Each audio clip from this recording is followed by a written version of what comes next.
नमस्कार, आप देख रहे हैं एसपीएन 9 न्यूज और मैं हूं आपके साथ मनीष कुमार सैनी। हरियाणा विधानसभा चुनाव में कांग्रेस को मिली चुनावी शिकस्त का असर अब दिल्ली में दिखाई देने लगा है। आम आदमी पार्टी ने कांग्रेस की रणनीति पर अमल करते हुए दिल्ली में अकेले चुनाव लड़ने के संकेत दे दिए हैं, तो प्रदेश कांग्रेस ने भी इसका जवाब देते हुए साफ कर दिया है कि कांग्रेस भी अकेले चुनावी लड़ने में सक्षम है और विधानसभा चुनाव में मैदान में अकेले दम पर उतरती हुई नजर आएगी। अगर ऐसा हुआ तो दिल्ली में कांग्रेस की राह मुश्किल हो सकती है। ऐसा इसलिए कि दिल्ली में कांग्रेस के हालात पर हरियाणा से भी ज्यादा बुरे हैं। फिर हरियाणा में जिस तरह से कांग्रेस ने आम आदमी पार्टी से गठबंधन नहीं किया, उसी तर्ज पर अब दिल्ली विधानसभा चुनाव को लेकर आम आदमी पार्टी ने गठबंधन न करने के संकेत दे दिए हैं। आप सांसद संजय सिंह, राघव चड्ढा और राष्ट्रीय प्रवक्ता प्रियंका कक्कड़ इसको लेकर बयान दे चुके हैं।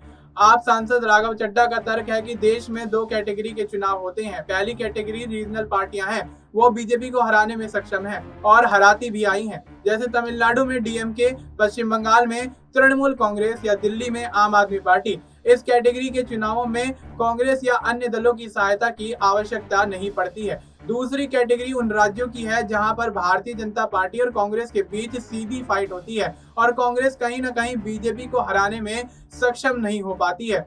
वहां पर गठबंधन बनाने की जरूरत है। ऐसे में क्या दिल्ली विधानसभा चुनाव में कांग्रेस बेहतर प्रदर्शन करने में कामयाब हो पाएगी? अगर दिल्ली में संपन्न विगत 3 विधानसभा चुनाव और 3 लोकसभा चुनाव की बात करें तो यही कहा जा सकता है कि कांग्रेस नेताओं के दावे के बावजूद वैसा हो पाना मुश्किल है। दरअसल पिछले 11 साल में 3 बार दिल्ली में विधानसभा चुनाव हुए। दिल्ली विधानसभा चुनाव 2013 में आम आदमी पार्टी के खाते में 28, भारतीय जनता पार्टी के खाते में 32, एक सीटों पर जेडीयू और अकाली दल तो एक सीट पर निर्दलीय प्रत्याशियों ने जीत हासिल की थी। आपको बता दें कि साल 2015 में संपन्न हुए दिल्ली विधानसभा चुनाव में कांग्रेस 70 में से एक भी सीट विधानसभा चुनाव में नहीं निकाल पाई थी। आम आदमी पार्टी के खाते में 67 सीटें तो भारतीय जनता पार्टी के खाते में 3 प्रत्याशियों की जीत दर्ज करने के बाद 3 सीटें आई थी।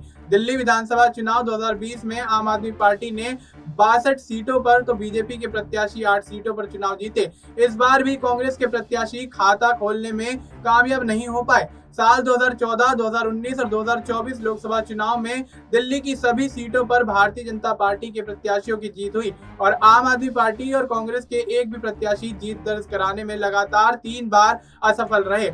एमसीडी चुनाव में 2022 में 250 वार्ड के चुनाव में कांग्रेस के प्रत्याशी सिर्फ 9 वार्डों में ही अपनी जीत सुनिश्चित कर पाए।